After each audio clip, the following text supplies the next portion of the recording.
आहे पूजाची. पूजा प्रकाश सोलंकी, वय 19, कुंभारझरी गावामध्ये लहानपणापासून शिकत हसत खेळत वाढलेली मुलगी.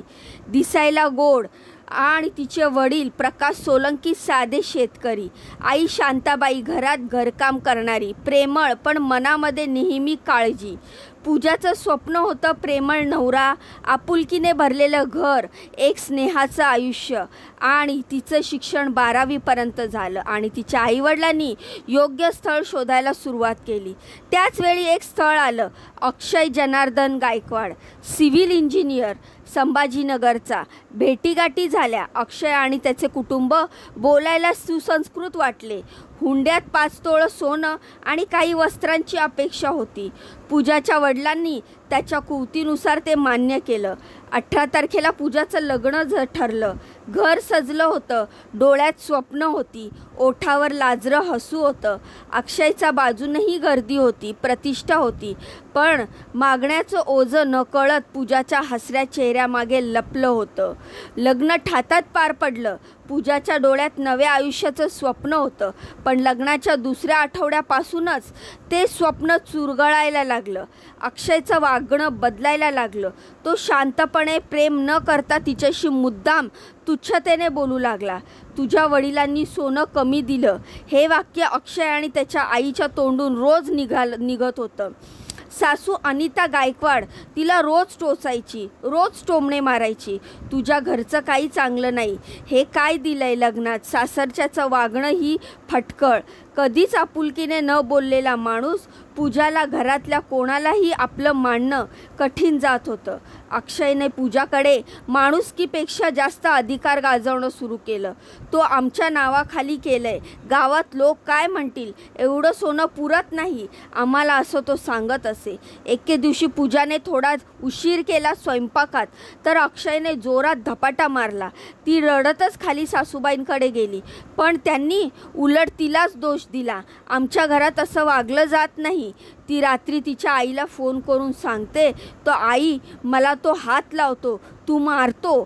तर म्हणाली होतीस ना की नवरा प्रेम करतो, पण हा तर मला रडवतो. त्यानंतर अक्षय तिला फोनवर बोलण्यापासूनही रोखू लागला. तिचं जग सीमित चाललं होतं. 4 भिंती आणि टोचणाऱ्या नजरांमध्ये सासरच्या मंडळीकडून तिला धमकीही मिळायची. आमच्याकडे पैसा आहे, तुझं काही केलं तरी कोणच तुझं बोलणं ऐकणार नाही, विष घालून मारेल, असं सुद्धा बोललं जायचं. 15 सप्टेंबर रोजी पूजानं तिच्या आईला फोन केला. आई, मला खरंच खूप भीती वाटते. ते लोक काहीही करू शकतात. माझं तू आणि बाबा लवकर या. आईने आश्वस्त केलं आणि 20 तारखेला येतो असं आश्वासन दिलं. बाबा सगळं बोलून समजावतील. त्या दरम्यान पूजाच्या डोळ्यात रोज वेगळाच धुरकटपणा दिसू लागला. ती घाबरलेली, एकटी, तुटलेली होती.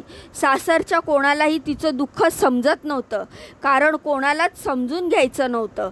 19 सप्टेंबर मंगळवार दुपारी 12 वाजता सगळे आपापल्या कामात. अक्षय ऑफिसला गेला होता. पूजाचं मन मात्र खोल खोल खोल जात होतं. ती तिच्या खोलीत गेली. अलमारी उघडून तिने एक जुनी ओढणी घेतली. खिडकीतून एक नजर बाहेर टाकली. दुर्बल डोंगर होतं, आकाश होतं, पण तिचं आभाळ भरून आलं होतं. तिने टेबलावर एक चिठ्ठी ठेवली. माझं काही चुकलं नाही, पण इथे जगणं शिल्लक नाही. आई बाबा, मी थकली आहे. ती हुकाला ओढणी बांधते आणि शांतता.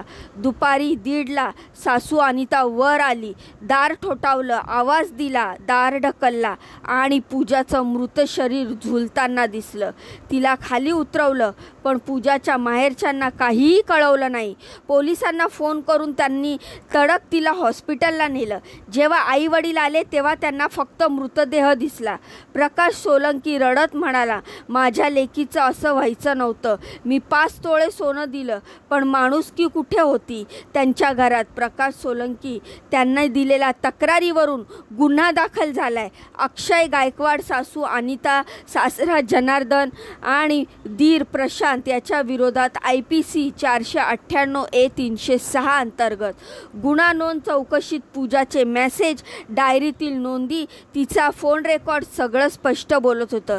तिला मानसिक व शारीरिक छळ सहन सहन करावा लागत होता. अक्षयने स्वतःची बाजू स्पष्ट करताना दोष झटकायचा प्रयत्न केला, पण पूजाच्या शब्दांनी त्याचा मुखवटा उतरवला. ही घटना जशी समाजात पोचली तशा अनेक स्त्रिया आणि त्याच्या कुटुंबांना आवाज उठवता आला. लग्न म्हणजे सुशोभित तुरुंग नाही, हुंडा हा खुनाचा परवाना नाही. या आवाजात शांताबाई आणि प्रकाश मात्र गप्प.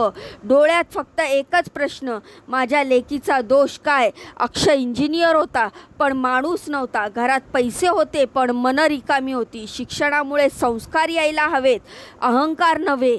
पूजाचं आयुष्य हे केवळ तिचं नव्हतं, ते तिच्या आईवडिलांचं स्वप्न होतं, तिच्या मैत्रिणींचे प्रेम, तिच्या भविष्यातल्या मुलांचं अस्तित्व होतं. सगळं फक्त तुझ्या बापानं सोनं कमी दिलं या एका वाक्याने संपवलं होतं.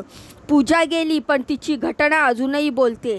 ती विचारते, माझं काय चुकलं होतं? मी फक्त प्रेम शोधलं पण छळ मिळाला का? या घटनेतनं आपण काय शिकावं? आपल्याला केवळ एका व्यक्तीचं दुःख दाखवत नाही तर समाजाला खोलवर रुजलेल्या दोषांचं प्रतिबिंब ही दाखवलं जातं.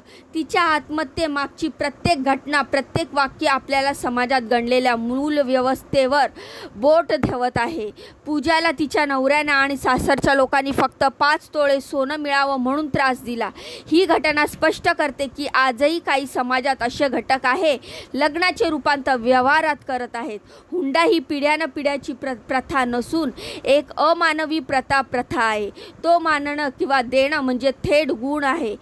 छळ फक्त शरीरावर होतो असं नाही, तो मनावरही सुद्धा होतो. त्याचे परिणाम अधिक भयावह असतात. अक्षय सिव्हिल इंजिनियर होता पण त्याच्या संवेदनशीलता, प्रेम, जबाबदारीचं त्याला भान नव्हतं. शिक्षणानं माणसाला मोठा नाही तर सजग आणि संवेदनशील व्हायला शिकवलं पाहिजे. नात्यामध्ये संवेदना आणि समजूतकी, नुसती डिग्री माणूस घडवत नाही तर स्त्रियांनी छळ होताच आवाज उठवला पाहिजे. म्हणून सुसंस्कृत नसून अन्यायाला निमूट मानणं असू शकतं. ही घटना ऐकून याविषयी तुम्हाला काय वाटतं? ह्या घटनेविषयी तुमच्या काय प्रतिक्रिया आहेत? पूजाच्या मृत्यूला फक्त पूजाचा नवरा जबाबदार का? किंवा तिने पण आवाज उठवायला पाहिजे होता का? या सर्व बाबतीत तुमच्या काय प्रतिक्रिया आहेत मला कमेंटच्या माध्यमातून नक्की सांगा. जाण्याआधी व्हिडिओला लाईक करा, चॅनलला सबस्क्राईब करा.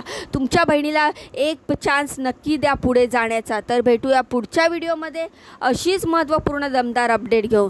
तोपर्यंत स्वतःची काळजी घ्या. बाय आणि नमस्कार.